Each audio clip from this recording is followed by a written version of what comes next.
Indore police ने एक फर्जी हत्या के प्रयास की कहानी का पर्दाफाश किया है। घटना पलासिया थाना क्षेत्र की है, जहां एक युवक ने पुराने विवाद के चलते जानलेवा हमले की झूठी रिपोर्ट दर्ज कराई थी।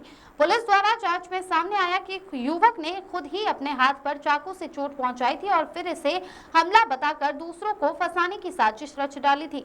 पुलिस ने दोनों आरोपियों को गिरफ्तार कर लिया है। दरअसल पूरी घटना 26 मई 2025 की रात करीब 3 बजे शिवराज मेवाड़ा ने पलासिया थाने में रिपोर्ट दर्ज कराई थी कि टैक्सी स्टैंड के पास तरुण मालवीय और उसके दो साथियों ने उस पर जानलेवा हमला कर घायल कर दिया है, जिसमें बाएं हाथ पर चाकू से गंभीर चोट आई।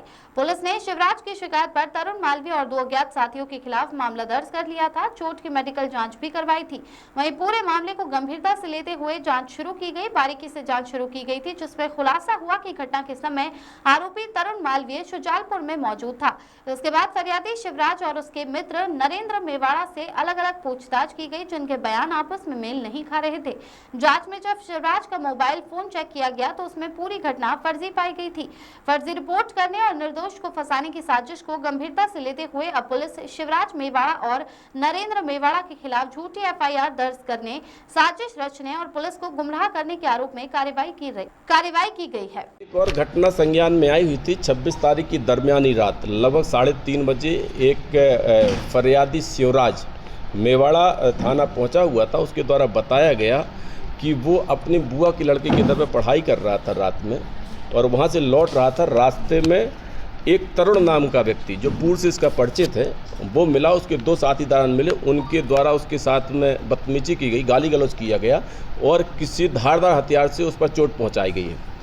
चूँकि चोट गहरी थी, उस पर से प्राथमिकी हत्या के प्रयास की दर्ज की गई और प्रकरण को विवेचना में लिया गया। लेकिन जैसे ही थोड़ा सा उससे पूछताछ की गई, उसके साथीदारान एक मिस्टर नरेंद्र जो उसके साथ में था, उससे पूछताछ की गई। दोनों की बातों में कुछ कंट्रोवर्सी थी। कंट्रोवर्सी के बाद फिर पुनः सख्ती से पूछताछ की गई तो पता लगा कि जो तरुण मालवी नाम का व्यक्ति है ये भी शाजापुर का रहने वाला है और वहाँ पे 27 अप्रैल को दोनों के बीच में विवाद हुआ था।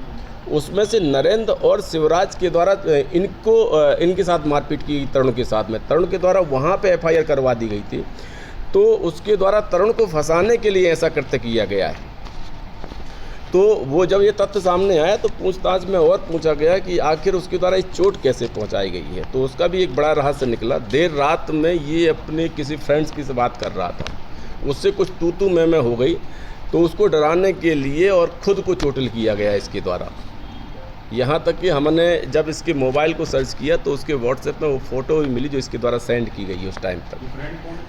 ये फ्रेंड है, वो हमारी तस्दीक का विषय है, उसको तस्दीक किया जा रहा है। चूँकि उसमें कुछ छद्म नाम लिखा हुआ है। ये महिला भी हो सकती है, पुरुष भी हो सकता है, वो देखा जाएगा। अभी वो विवेचना का अंग है, जैसे क्लियर हो जाएगा आपको क्लियर कर दिया जाएगा। चूँकि वो हमारा साक्ष्य रहेगा इसलिए उसको डिस्क्लोज नहीं कर रहे हैं।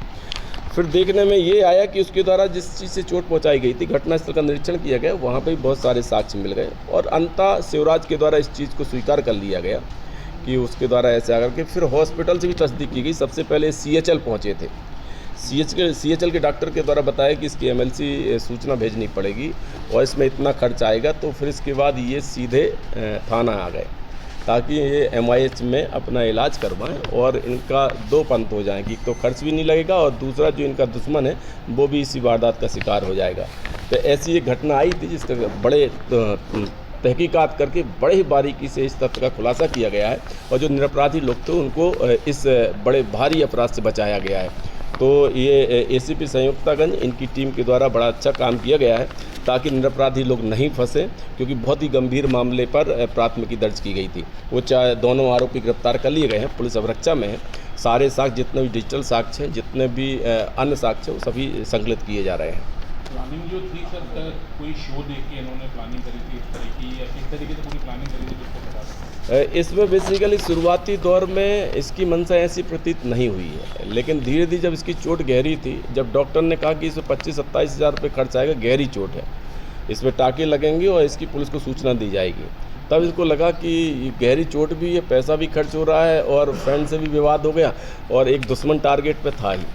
और चूँकि पढ़े लिखे लोग हैं और कहीं ना कहीं इन सारी चीज़ों से वाकिफ़ हैं कि कैसे घटनाएं को अंजाम दिया जा रहा है और कैसे साजिशें रची जा रही हैं। चूँकि प्रेस्टीज कॉलेज से दोनों MBA कर रहे हैं तो इनके द्वारा फिर वहीं पे रचना रची गई और रचना रच करके और गुमराह करते हुए पुलिस पे FIR दर्ज करवाई गई। तरुण मालवी क्या करते हैं? तरुण मालविया भी यहीं पे पढ़ता है, लेकिन उस दिनांक को जो 26 तारीख की दरमियानी रात जब घटना बता रहा तब वो शाहजहाँपुर में ही है। तो इससे और क्लियर हो गया, तत्काल में जब लोकेशंस उठाई गई और बातचीत किया गया तो पता लगा कि जिस पर आरोप कारित करने की बात की जा रही है वो तो घटनास्थल पर ही मौजूद नहीं है। तो ऐसी सारी चीज़ें हैं और बड़ी जल्दी स्पष्ट कर दिया गया, अन्यथा इनके द्वारा कुछ ना कुछ साक्ष्य भी गढ़े जा सकते थे और कहीं ना कहीं सिद्ध करने की कोशिश भी की जा सकती थी।